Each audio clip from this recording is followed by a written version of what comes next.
শ্রেষ্ঠ দোয়া আল্লাহর কাছে ক্ষমা চাওয়ার, আন্তাকুলা, এইভাবে বলবি, আল্লাহ আন্তা রব্বি, হে আল্লাহ তুমি আমার রব। তৌহিদে রুবুবিয়াতের ঘোষণা করলেন। এতে বিভিন্ন দিক রয়েছে, এই দোয়াটিতে, জিকিরটিতে বিভিন্ন দিক রয়েছে। তৌহিদে রুবুবিয়া, আন্তা রব্বি, আল্লাহ তুমি আমার রব, আমার প্রতিপালক, পালন কর্তা। তুমি আমাকে এত দূর পৌঁছেছো, এত বড় করেছো, আমি ছিলাম কোথায়? মাতৃগর্ভের আগে ছিলাম কোথায়? তার আগে কোথায় ছিলাম? তারপরে কতগুলি স্তর পার করে এসেছি। আর তারপরে যখন কচিকাতা ছিলাম তখন কেমন ছিলাম? হ্যাঁ, নিজে খাওয়ার ক্ষমতাও ছিল না, নিজে বলার ক্ষমতা ছিল না, যে খেতে লেগেছে। আল্লাহু আকবার, চিন্তা করি এক একটি স্তর যদি চিন্তা করেন তাহলে এখানে 1 ঘন্টা পার হয়ে যাবে।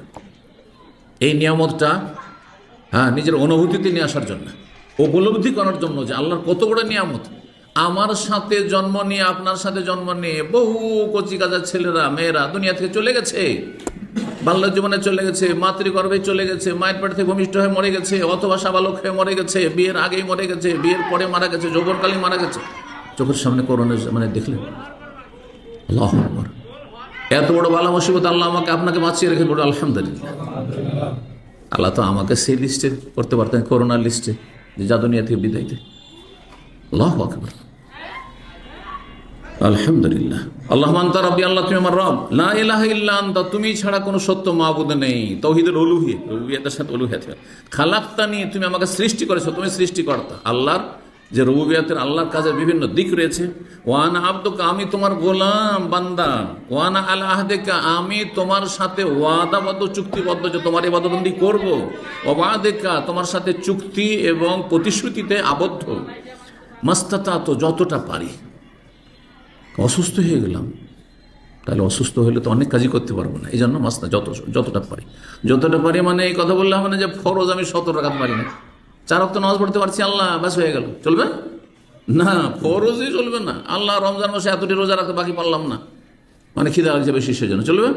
কিন্তু অসুস্থ অন্য সময় রাখিও। সুস্থ হইলেন না, অতি মারা ধরবেন আল্লাহ রাব্বুল আলামিন, কারণ কাজা করার সময় পাননি আপনি। এই স্থায়ী রোগী, চলেন ফিদিয়ে দিয়ে দেন। ইন্নামা আল উসরি ইউসরা, যেখানে কঠিন হয়েছে সেখানে আল্লাহ সহজ করে দিয়েছে। কিন্তু আপনি খেয়াল খুশি, আপনি কুপ্রবৃত্তির গোলামি করে বলবেন যে আমি পারছি না, এটা হবে না। আপনার চাইতে দুর্বল লোকের আমরা পারছো, অনেকে পারছো, প্রথম কাতার গিয়ে হাজির থাকছেন, আপনি কেন পারেন না? এত সুন্দর শরীরে, 100 কেজি শরীর নিয়ে কেন পারবেন না? আপনি সুস্থ, বিভিন্ন রোগে জর্জরিত, তারপর আপনার চাইতে ভালো পড়ছে কি করে? তাহলে মানুষ হিসেবে আপনি পারতেন, আর আপনার ইমানে কপটতা, মুনাফিকি আছে, সেই জন্য পারছেন। আউযু বিকা মিন শাররি মা সানাতু, আল্লাহ যা কিছু আমি পাপ টাপ করেছি সেসবের অনিষ্ট আছে, একটা বিপদ আপদ আছে, কুপ্রভাব আছে, সেসবের অনিষ্ট থেকে আমি আশ্রয় চাইছি। সবসময় আমাদের ভুল হচ্ছে, ভুল হলেই আপনি ভয় করবেন যে আমি যে গুনাহটা করলাম, যদি আল্লাহ ধরে নেন